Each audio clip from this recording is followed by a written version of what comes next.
I just want to take a time for a minute to introduce Professor K. Ramasubramanian.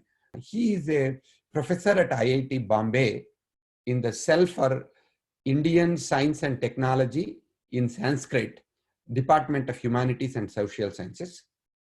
As you already have found out, he has a doctorate in theoretical physics, he has a bachelor's in engineering and a master's in Sanskrit.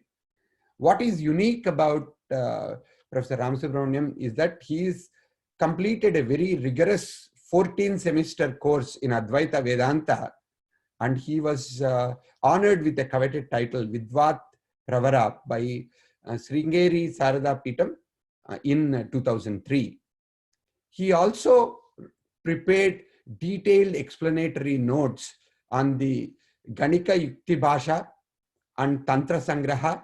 They bring out the seminal contributions of Kerala School of Astronomers and Mathematics, obviously in the field of mathematics and astronomy. He has also edited several works in Indian astronomy and mathematics and authored several research papers.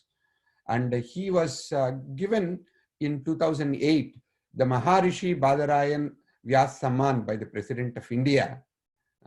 In addition to that, in 2010, he was honored the R.C. Gupta Endowment Lecture Award as well. And he was elected as the council member of International Union of History and Philosophy of Science and Technology in 2013. So he's a very renowned, honored, and appreciated person. As you could see, he is an extraordinarily attractive in terms of his not only vidvat, but the ability to communicate some of them through questions and answers. Thank you very much. We are really blessed, Professor Ramasubramanian.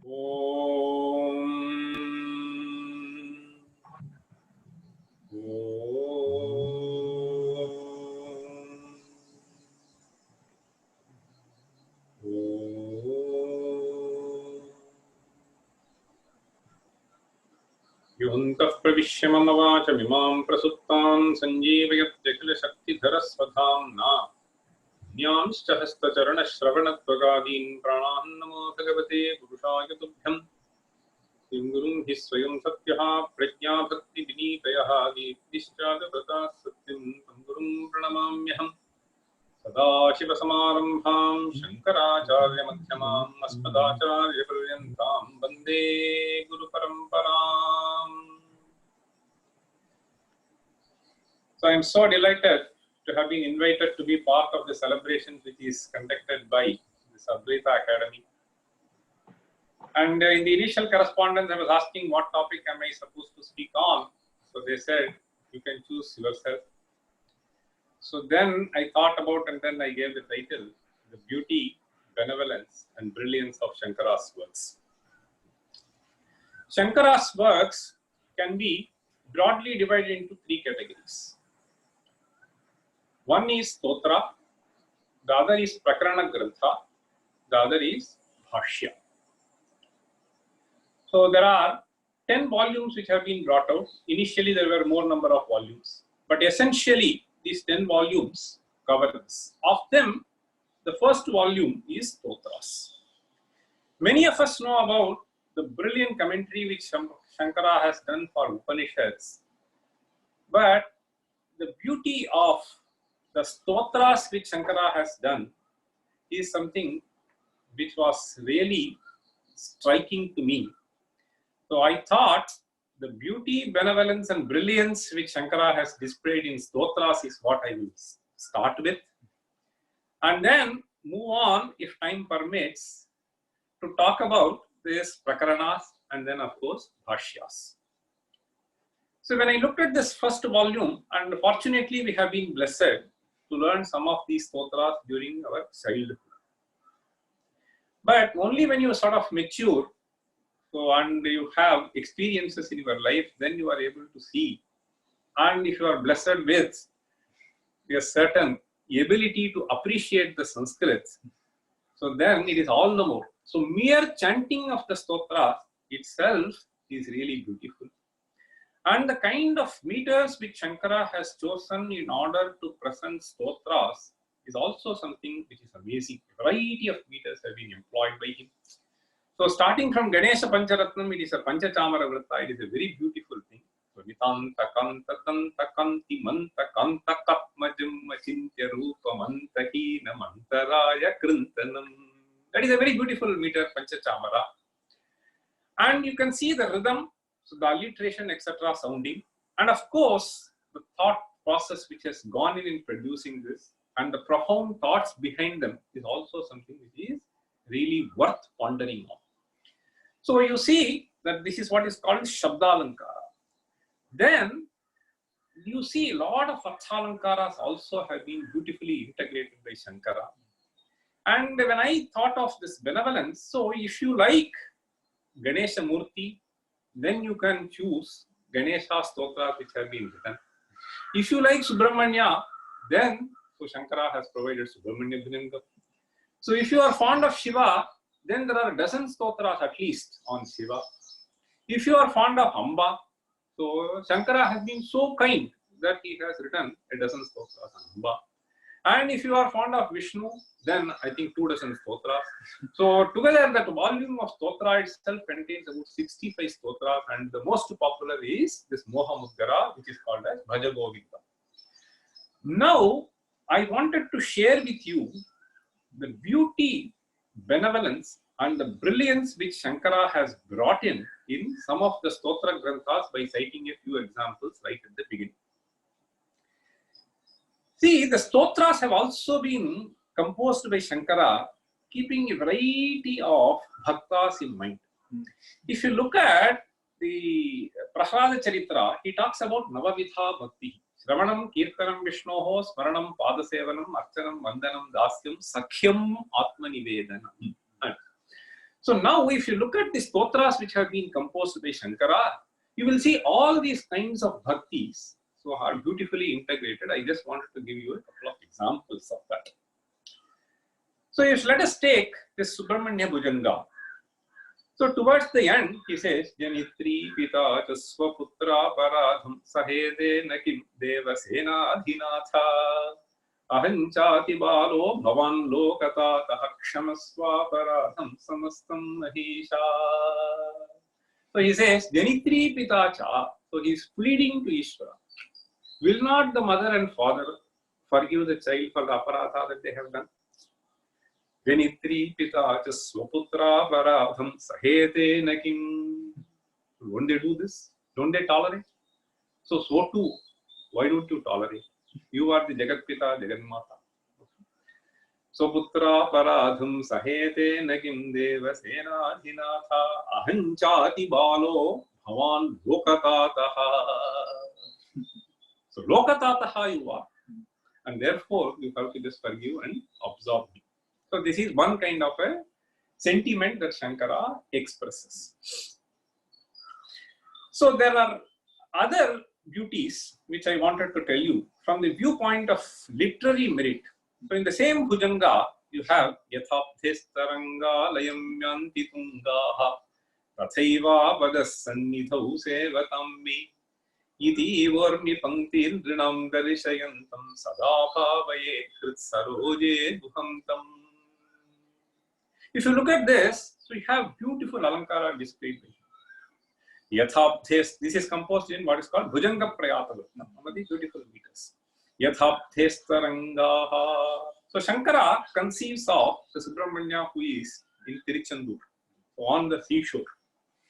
So he says, on the seashore, what is observed is there are high tides which come, and then the moment they come close to the shore near the temple, all of them just subside.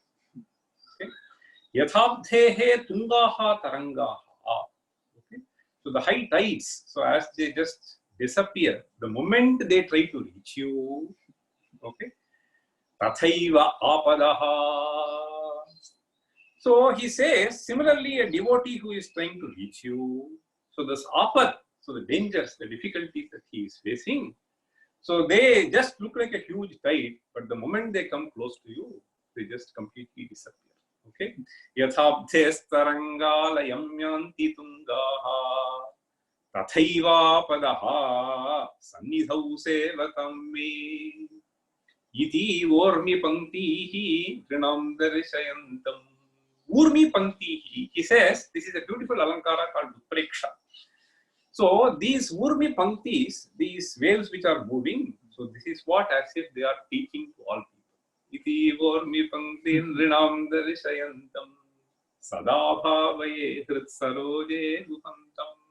So you see the beauty of verses. So the sentiments, the beauty.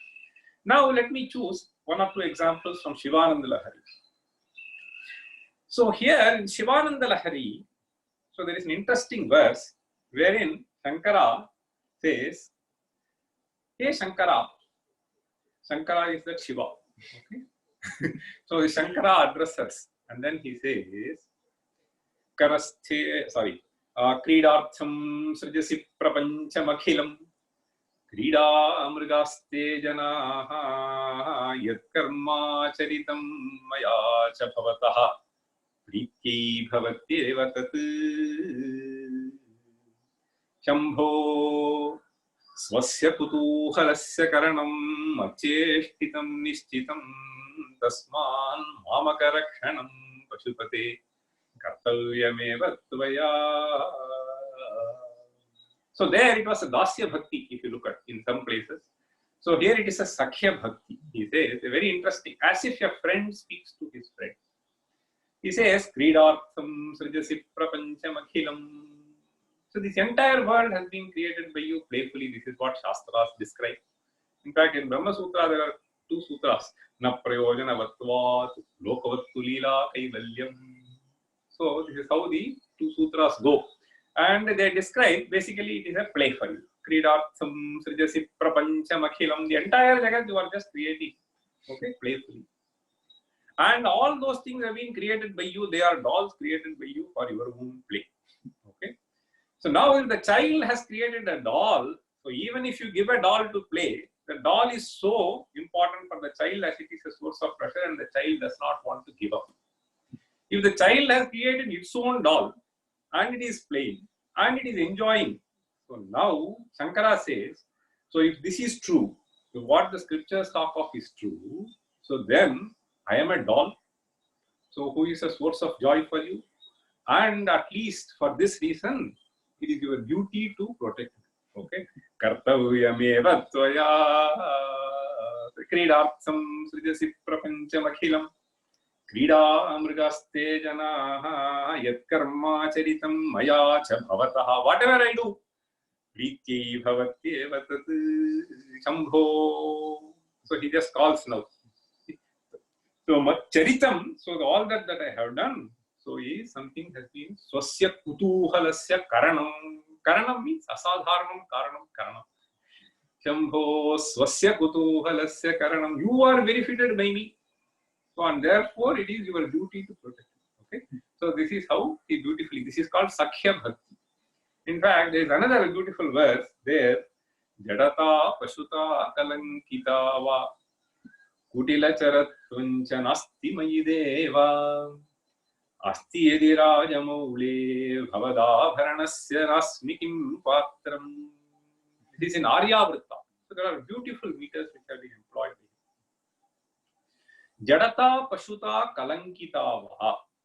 See, Jadatvam is so being insentient. Okay. So insensitive is also Jada. Jada means some inert being. Pashuta being an animal-like. Okay, so not employing sixth sense. Kalankita, so having lot of blemishes. Kalankita, Kutila Charatvanche, so behaving in crooked ways. So if any of them is there, so we don't like that fellow, right? Okay. So now Shankara, to Shankara, this Shankara asks, hey Shankara, so none of them is there in me.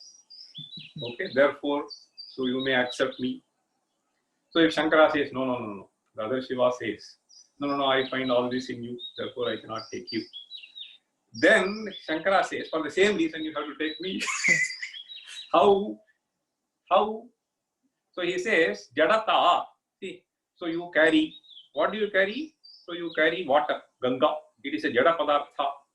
So that is a source of ornament for you. So you can take me also. Okay. Pashuta. So you have a deer in your hand. So if Pashuta is there in me, then also I can become ornament for you. Kalankitava. So Kalankita, moon is a Kalankita. Okay, if you look at the moon, there are various Kalankas. Okay, so similarly, if there are Kalankas in me also, that anyway is an ornament, so you better take. Kutila Charatvancha. If you say that it is a crooked motion, etc., then you have anyway serpent which has crooked motion. So therefore you better. So these are all ornaments to you, and therefore you have to take it. Okay. Kutila Charatvancha Nasti Mayideva Asti Yadi. If they were to be there, Rajamaule. Rajamauli. Here you have to understand the word Raja. And Chandra is described as Raja. So Mo Raja. There is a phrase in Veda. So, Asti Yadi Rajamaule. So, Rajamauli means Chandramauli. Rajamaule. Bhavadavaranasya Nasmi Kim Patram. It is like a friend talking, so pleading. So, that is how Shankara beautifully displays. Okay. So, the brilliance and beauty. Now, let me give you one more example, say from Saundar Lahari, which many of you would have read, etc. There is one interesting verse in Saundar Lahari wherein Shankara beautifully brings in what is called Ullekha Alankara. So that shows brilliance of Shankara. In one single verse, he says that all the 8 rasas I am able to see. It is a very interesting verse. See, so he says, Shive Shangaradra Taditarajane Kutsanapara. This is composed in what is called Rasai Rudra Shikharini Rutta. Okay. Sarosha Gangayam Girisha Charite Vismayavati Harahibhyo Bhita Sarasiruha Subhagya Janani Sakhi Shusmerate Mai Janani Drishtis Sakaruna. In fact, if you look at the Sahitya, so they talk about Navarasas. Singarahasya Karuna Raudravira Bhayanakaha Bibhatsathputa Shantascha Rasa Purvai Rudahataha. So in this verse, if you see Shingaradra, the Drishti, so the glances of Amba. So he says Shive Shinga, when they fall on Shiva. So because of the sentiment of love, so it shows. So this emotion of Shingara. When the same Drishti falls upon someone else, so it has Tucha Buddhi on there, and therefore a side of disgust, Vibhatsa, Jugupsa. So that is the, so that Paditarajane Kutsanapada, a sense of contempt. Okay. Sarosha Gangaya. So when it comes to looking at Ganga, after all, she is also wife, but that wife is sitting upon the head, so I am sitting by the side. So therefore, Sarosha is a sentiment of anger. Okay. Gangayam. So it all goes to Drishti in the last quarter. See, Girisha Charite Vismayavati. So when it looks upon the glory of Shiva, Vismayavati. So this is another rasa. So the same Drishti. Harahibhyo Bhita. Ahi means serpent. So Harasya Ahi. When the same glances look at the serpent, it comes. So then Bhita. So a sense of fear is displayed by the Drishti glances. Sarasiruha Saubhagya Janani Shantarasa. So Sarasiruha Saubhagya Janani means those who contemplate upon you. Hridaya is described as Pundarika. Pundarika is lotus Sarasiruha. Tatra Saubhagya Janani means so you generate Saubhagya by your glances. Then he says Sakhi Shusmerate. When the same glances fall upon the friends, Susmera Hasyarasa. Okay, the glances generate. So Hasya in the other person.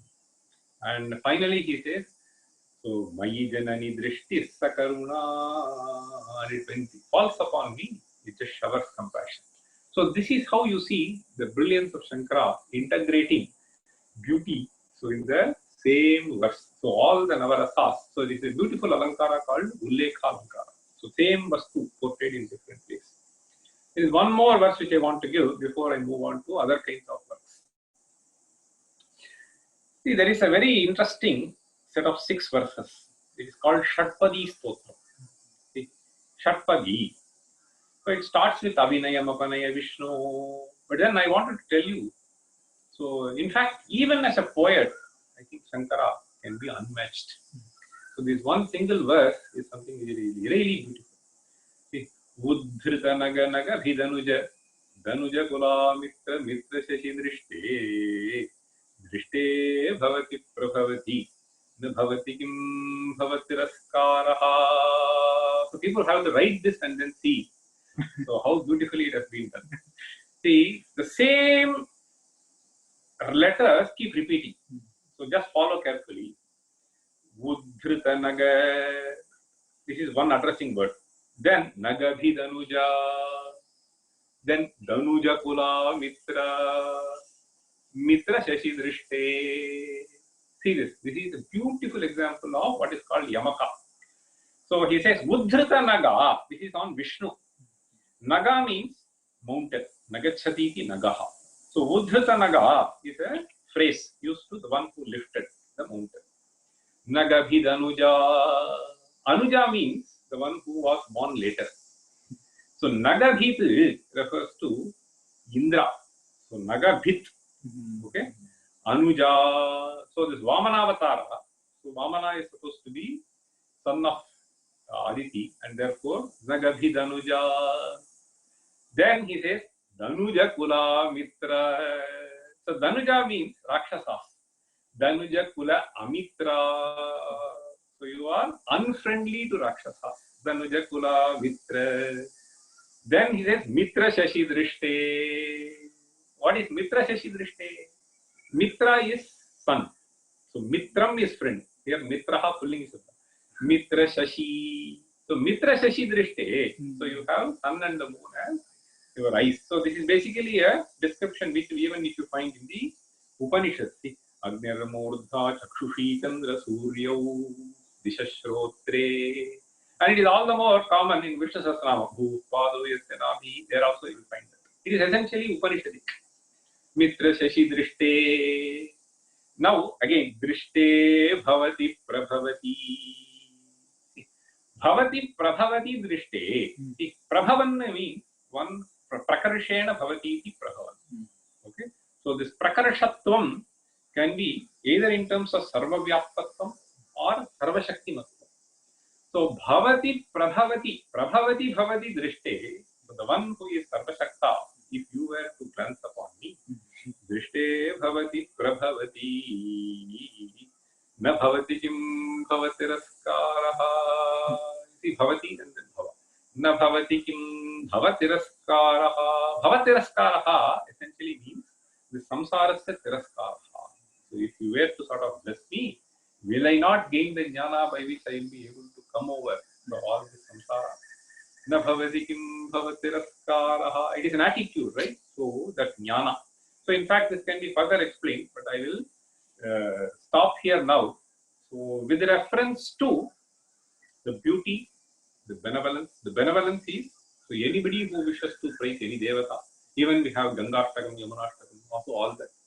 So that is the kind of blessing. So the kind-heartedness of Shankara, the one who can drink the ocean of Vedanta, so has blessed the entire humanity with this kind of really beautiful verses, wherein even the great poets will feel ashamed.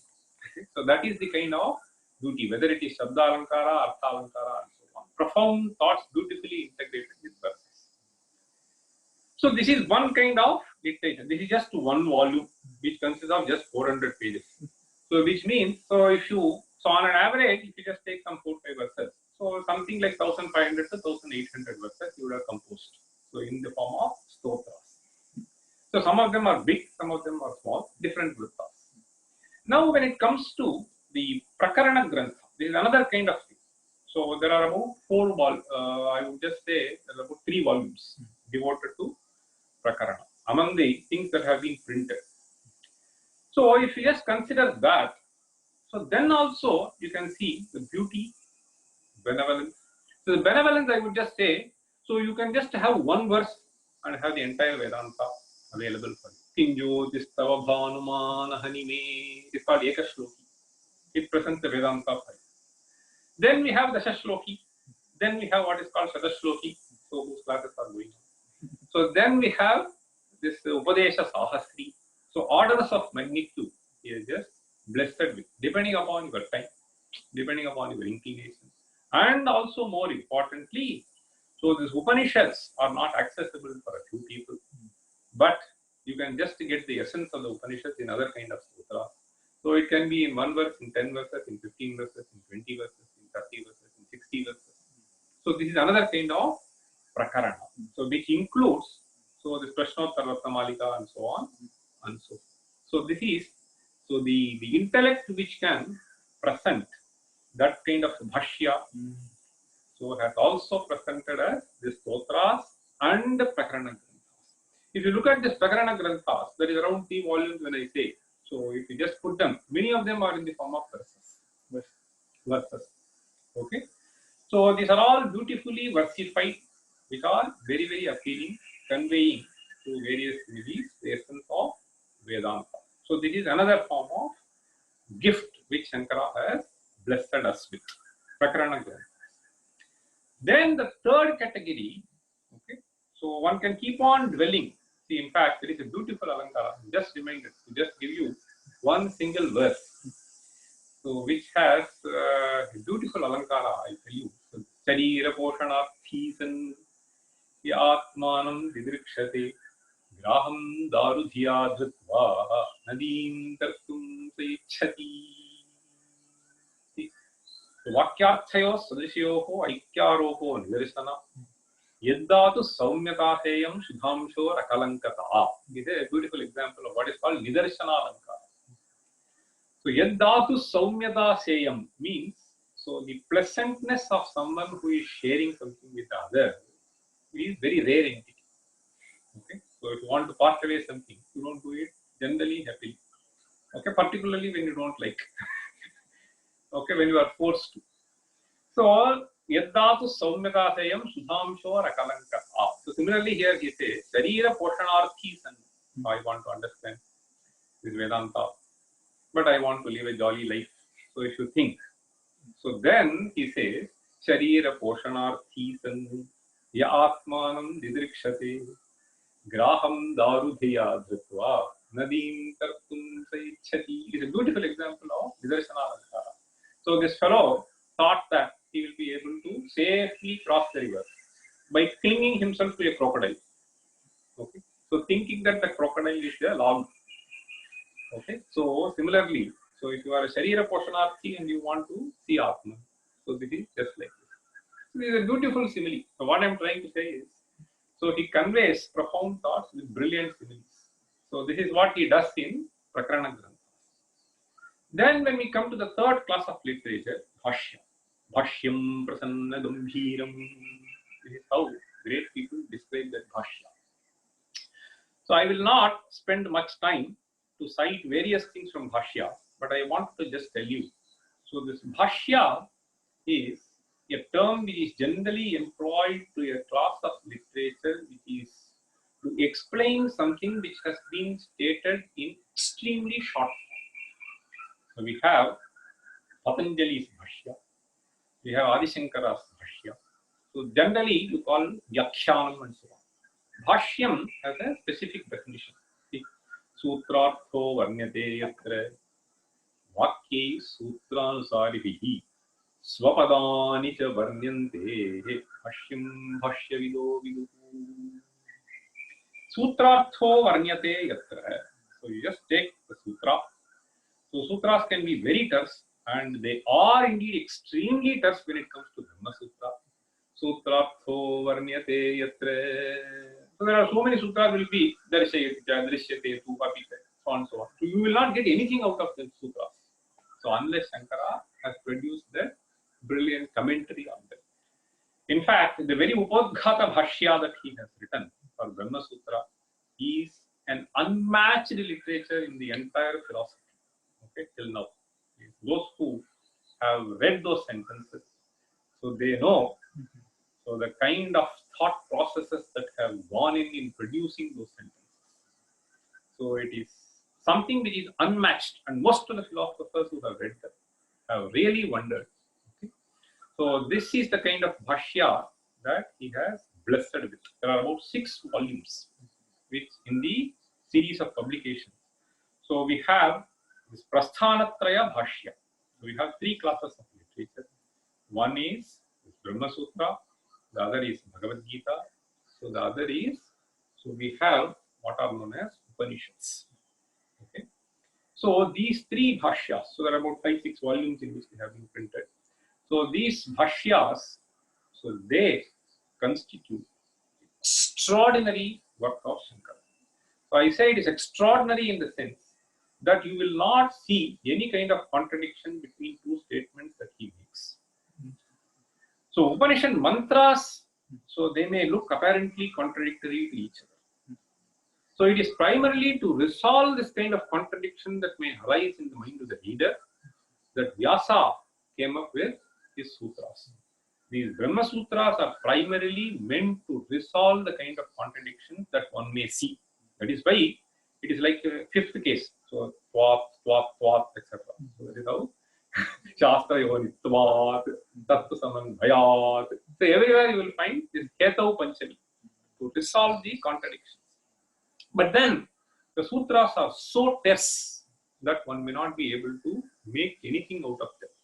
It is essentially the Shankara's blessings, Shankara's kindness, Shankara's brilliance that shed light on these sutras.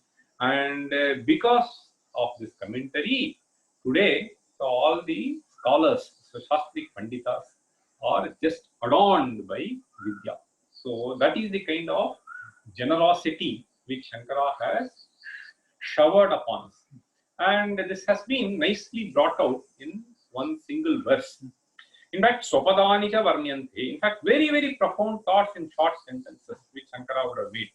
See, if you look at, so he will nicely start with the explanation of the sutra, and somewhere he will just use a very short sentence. Pashvadimishcha avisheshat, he will say. This Pashvadimishcha avisheshat, so you will not understand. So this fellow is not different from a Pashu. So you may feel that why is it that he has called as a Pashu? Then you have to read some 4-5 sentences, then you will see. Swapadhanicha varnyante. So then you will yourself convince. So that he has been so kind to call me a Pashu, if not something else. Okay, so this is how you will be convinced by Shankara. So that is the kind of brilliance. So sutra, then short sentences. So adhyasaha, so adasmin tadbuddhiritya vochama, he will just say. So then he will elaborate on what is all this, etc. So that is the kind of beauty. So it is sheer beauty to read the Bhashya. Okay. In fact, there have been profound scholars in Nyaya. So in the later part of their life after 70, so they felt, in fact, it was an experience which was shared by a profound Nyaya scholar of recent times. He passed away some time back. So he said, so I feel so sad that I have wasted all my childhood and my youth in doing some memorization of Nyaya Vakya. Now when I read this Shankara Bhashya, I feel what I have really missed. And now I cannot memorize them, so I am past 70. I can only read them. But even that, my eyes are not cooperating. So I am unable to. So that is the kind of beauty of these sentences. Profound thoughts in simple sentences. That is why this Bhamati Kara describes this Bhashya style as Bhashyam Prasanna Gambhiram. So I am trying to analyze further. So to elucidate upon what Shankara has said. So over the Bhashya, we have what is called Bhamati, which is by Vachaspati Mishra. So over Bhamati, we have something called the Kalpataru. Over Kalpataru, we have Parimala. So this is a beautiful structure of how various acharyas have thoroughly enjoyed Shankara's statements. So we find several brilliant minds engaging. So finally, only one verse to speak of the glory of Shankara before I let the audience open to present some questions to me. See, this Madhusudana Saraswati, so who is also a profound scholar of recent times.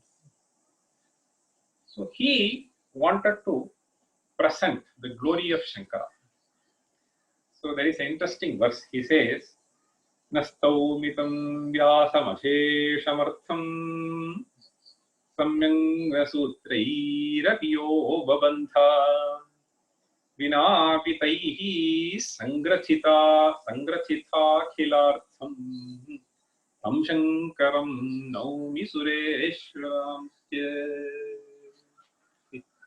This is very interesting. See, Tam. So Tam here refers to that Shankara. Who is that Shankara? He is trying to bring a certain contrast between the contribution which has been made by Vyasa and Shankara. It is a poetic way of expressing. Okay? There are a couple of alankaras in this. I may not have time to explain. It is a beautiful. This verse itself is a beautiful literature in itself. See, he says, Tam Staumi. Initially he starts, Nastaumi. I am not going to praise. Whom are you not going to praise? This Vyasa. Why? I am not going to praise Vyasa because even though Sutra was given, so with Sutra he could not beautifully bring the essence of Advaita. So it is something which is very difficult. You understand? Nastaumitam Vyasam Asheshamartham Samyang Nasutraihi. Samyak means, so he just presented some sutras which are not understandable at all. Okay. So without Shankara's elucidation on them, it will be absolutely impossible for anybody to understand. So that is why Panini sutras are a different kind of a sutra. Here there is no connection. Which sutra goes to which adhikarana? How will you understand? Nothing. Vishaya Vakyas are not there. So therefore he says, Samyang Nasutrairavi Go Babandha. So though even though sutra was given, he could not nicely make a garland out of it. But Shankara, even without sutra, he could beautifully present the essence of Vedanta to us. Tam Shankaram Naumi Sureshwarancha. So that is the glory of Shankara. So in the form of three variety of literatures which he has blessed with. Each has its own beauty. So each is done with a great generosity and kindness to us. And of course the brilliance can be seen in each of them. So with this I think, so I will just stop my lecture and I will be happy if the audience wants to share their views or raise some queries. Namaste. I'm unable to hear. Okay. Can you hear me now? Yes. Thank you very much for a very enlightening and thoughtful lecture. You were able to bring not only some of his writings, but also the beauty of what he is writing about, and actually bring some of the memories and the images of the divine grace itself. I'm really pleased and I really appreciate what you have done. Thank you so much for the kind words. There are a couple of questions from the audience. We'll take that first. One is, how old are Bhagavad Pada's Bhashyas? And the second question he also asks is, please let us know about the illusion and what modern physics speaks of illusion. These are two different questions from the same person. Okay. See, the first question. So there is a lot of controversy between different scholars. So most of us believe that this is something which should be close to 2500 years. So obviously Shankara Bhashya is whatever is the period of Shankara it is. So if there is a controversy, so that is something which I am not interested in resolving there. But my understanding is that it is something like 2500 years. The second aspect is, so this notion of illusion is something which is a common experience. So what appears to us, the sky appears as something which is blue. But so if you are trained physicist, you will not see as blue. So now when it comes to Loka Vyavahara, so since this person seems to be well versed in some, at least quite familiar with physics, he is asking this question. So how do I see two different natures of the same thing? So this is something which really puzzles even the physicists. So things which are completely different in nature have to be somehow integrated in our mind. So the simple example of what is light. So certain experiments compel us to see this way. Certain other experiments compel us to see as a wave.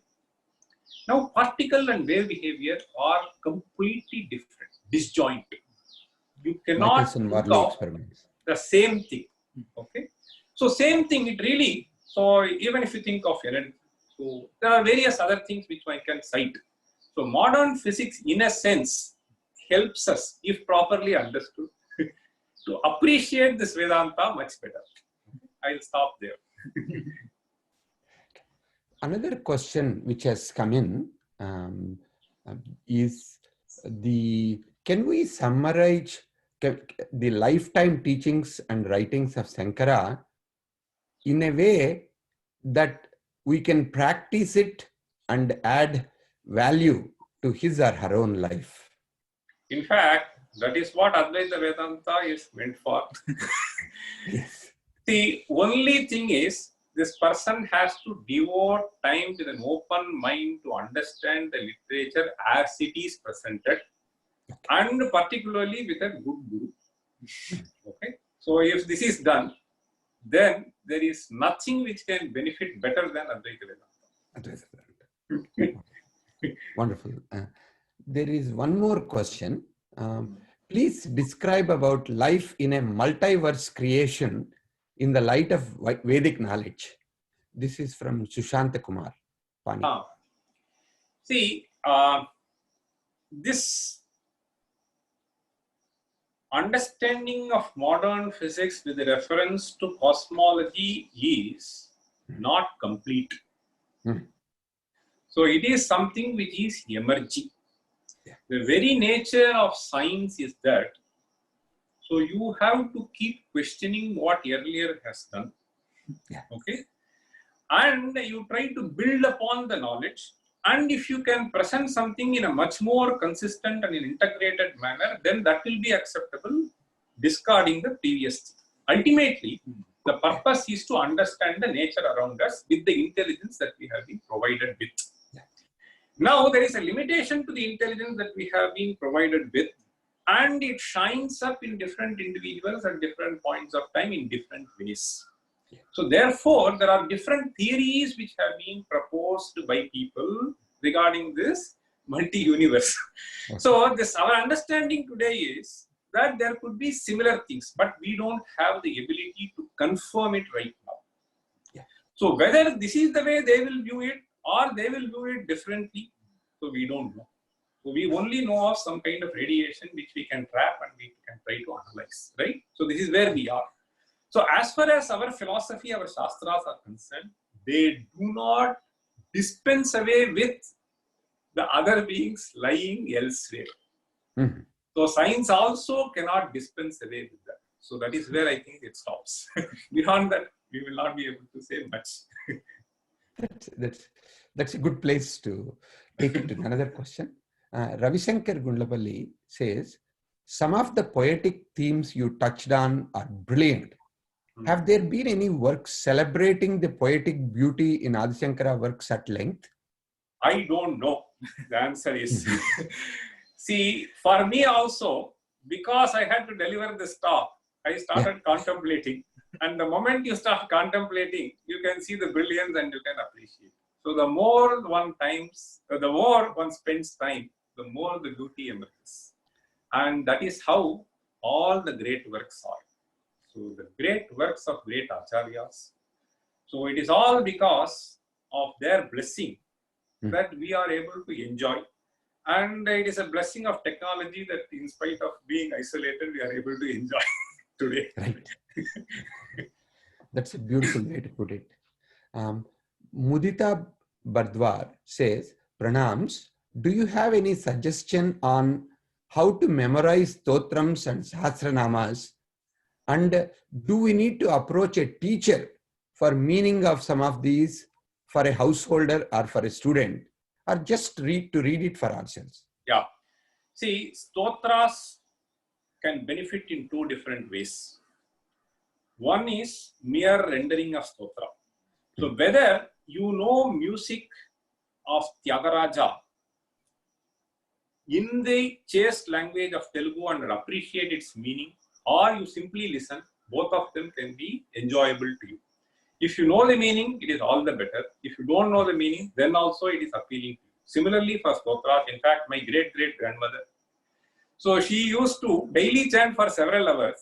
And in fact, it is very useful if the husband shouts at her. So you just go inside and then start chanting. No, I'm just saying the stotras can be beneficial both ways. And the other part which I wanted to answer is, so there is nothing which can be prescribed across for all people. One thing which can be prescribed across for all people is you start learning when you are young. Then you can memorize. Yeah. So whatever I memorized when I was 5 to 15, I mean, it stays with me forever, or 15 to 25. But now after 45 or 50, if I start memorizing something, it is not difficult for me. I can retain, but I can retain for 5 minutes or 15 minutes. Or maybe if I repeat 50 times, I can remember for 500 days. So that is the problem.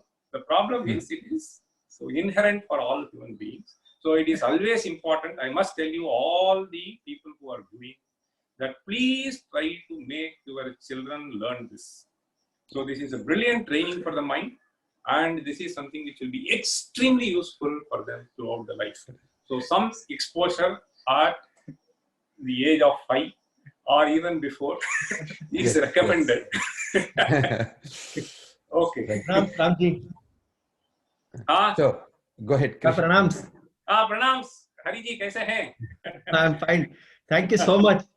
I just wanted to say hello to you, and I want to tell you and tell the viewers who are following this that it is all because of your trip to Singapore, when I came to Singapore on the way to Japan.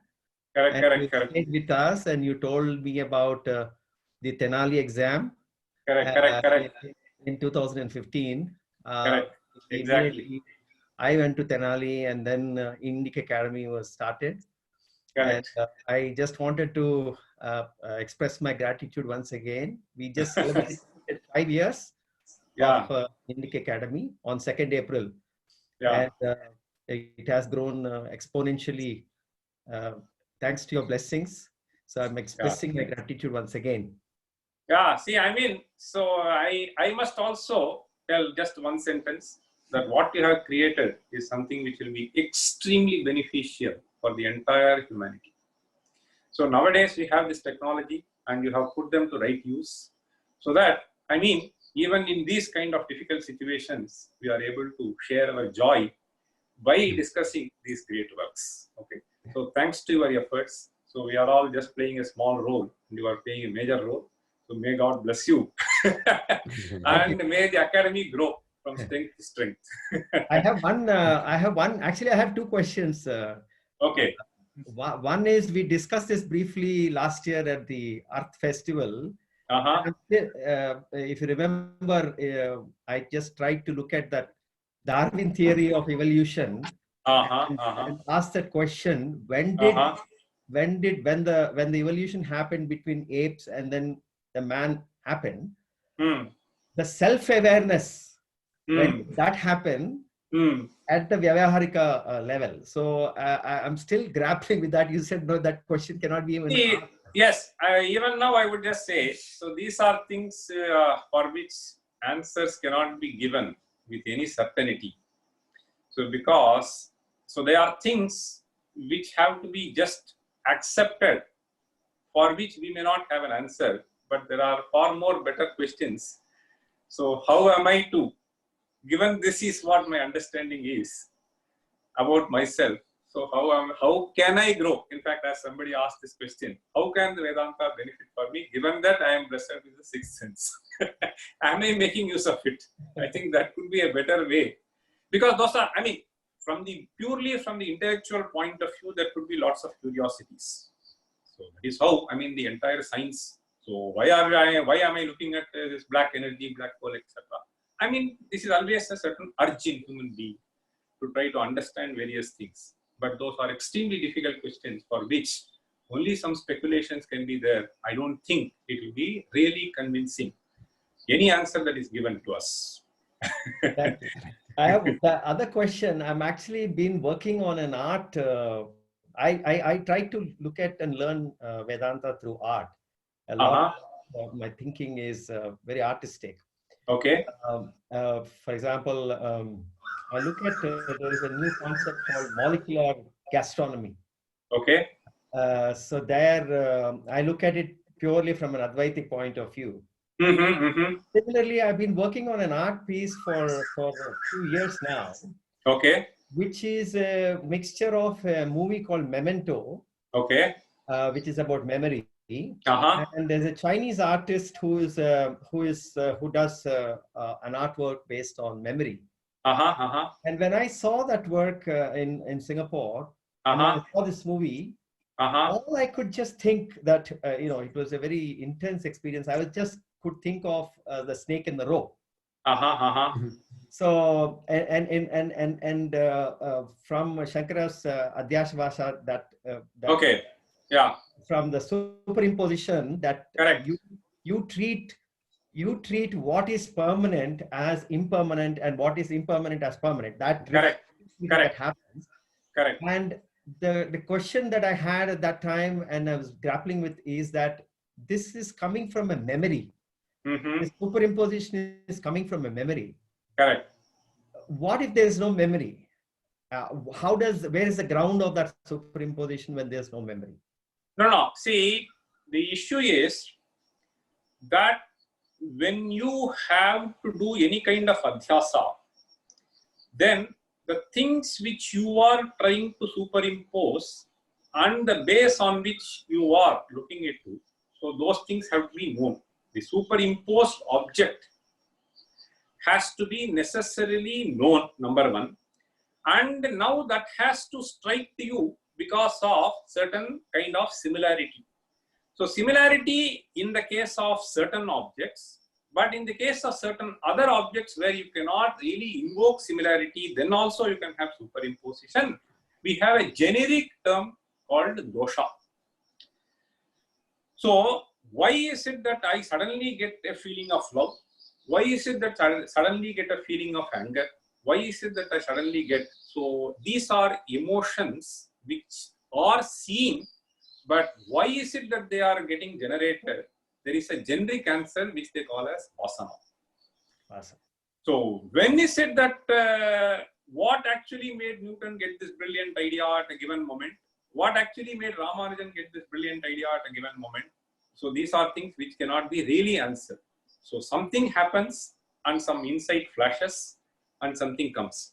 Similarly, with reference to adhyasa also, so certain vasanas are there in you, and when would those vasanas surface up and in what form they will surface up, this is something which is not led to us. The same sentence may be uttered by the spouse. So depending on your state, your reaction can be completely different. So you may repent later, why did I behave like this? But then you behaved like that. So this we call as vasana. And in fact, so this karma theory, so is trying to provide some kind of an answer. And nowadays, I mean, even this neurologists, etc. So when they cannot explain something, they try to see if they can come up with some kind of a solution here. Okay. So we understand in a particular framework, and they try to understand in a particular framework.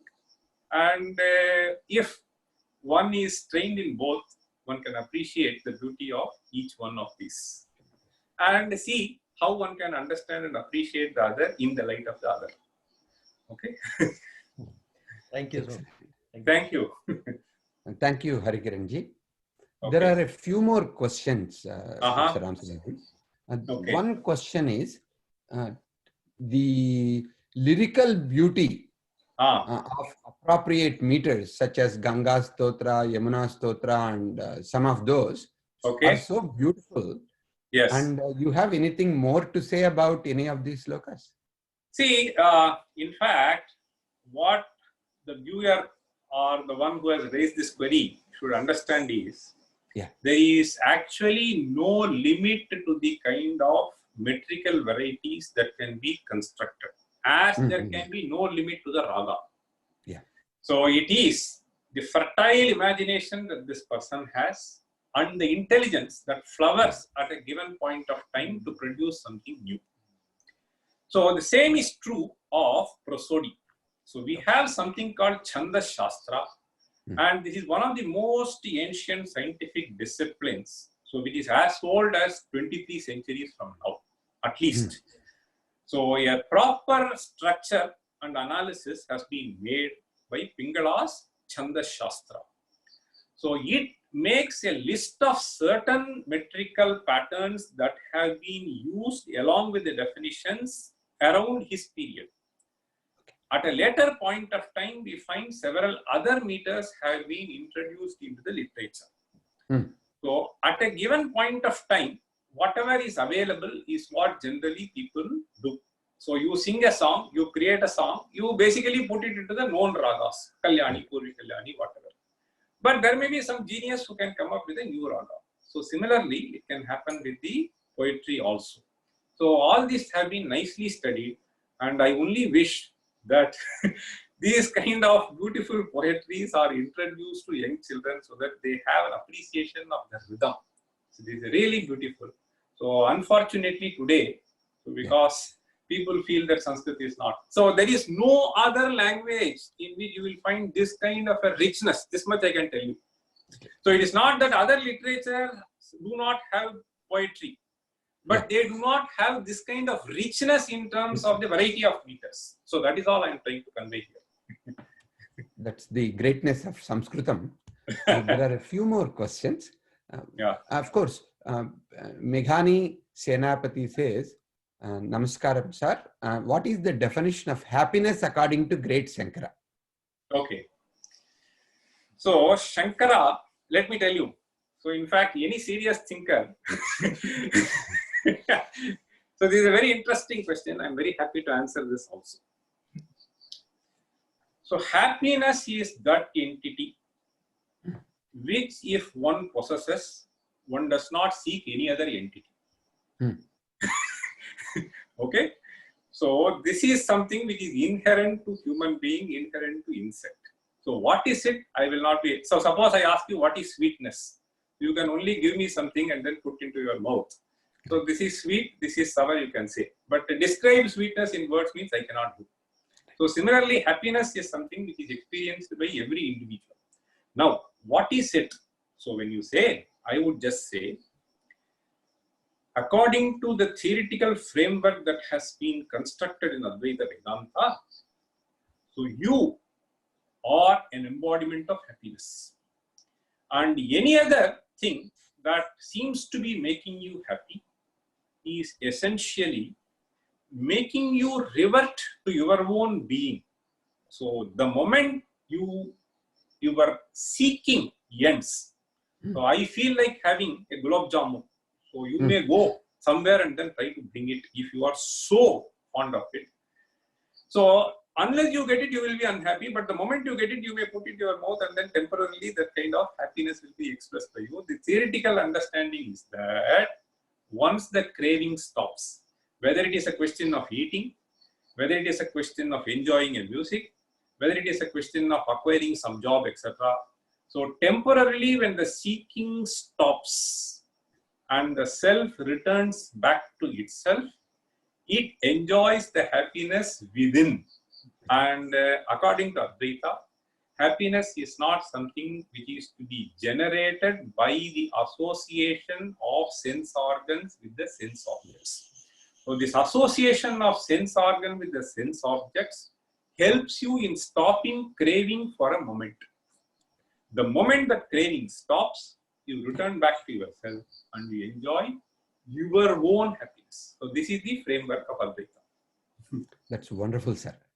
And not only me, but there have been messages saying you are amazing so far. And let me go to a few more questions.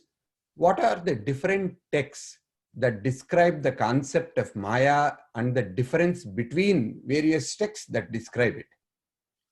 See, let me tell you that there are several works which talk of various different frameworks of Advaita. Yeah. But one work which I would strongly recommend if anybody who is serious to understand the various schools is Siddhanta Lesha Sangraha by Appaya Dikshita. So that presents beautifully the different schools of Advaitic philosophy, which has been present until his time. And of course, he has been just 300, 400 years before. Right. And therefore, after that, I don't think there have been very profound schools which have emerged. But it is a brilliant summary of various theoretical frameworks that were available, with a brilliant introduction as to how one has to approach the text. That's wonderful. There is one more question. Do you have any advice for a student of Vedanta that would help in understanding Vedanta better? Yeah. See, that student has to have two qualities. One is he has to have a certain persistence in understanding. Yeah. Okay. So this is one thing which is extremely important on the part of the student. Second thing is he should have Shraddha and Bhakti towards this. With a certain open mind he should approach. So it is not that we are thrusting upon something. We are trying to present the entire Upanishads. He should, when I say persistence, so if he does not understand this from this text, he should go to the other text. Because everything cannot be. So today, if you want to understand electromagnetic theory, you just choose one book and you will know the entire electromagnetic theory. Nothing can be done. So different authors present the same topic in different ways. So something is beautifully presented here, something else is beautifully presented there.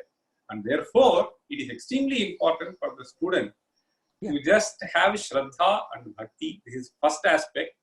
Shraddha and Bhakti, when I say, is because the first attitude should be important, that the truth may be available there. If you go with the attitude that this is just meaningless, or let me try to critique it, that doesn't help.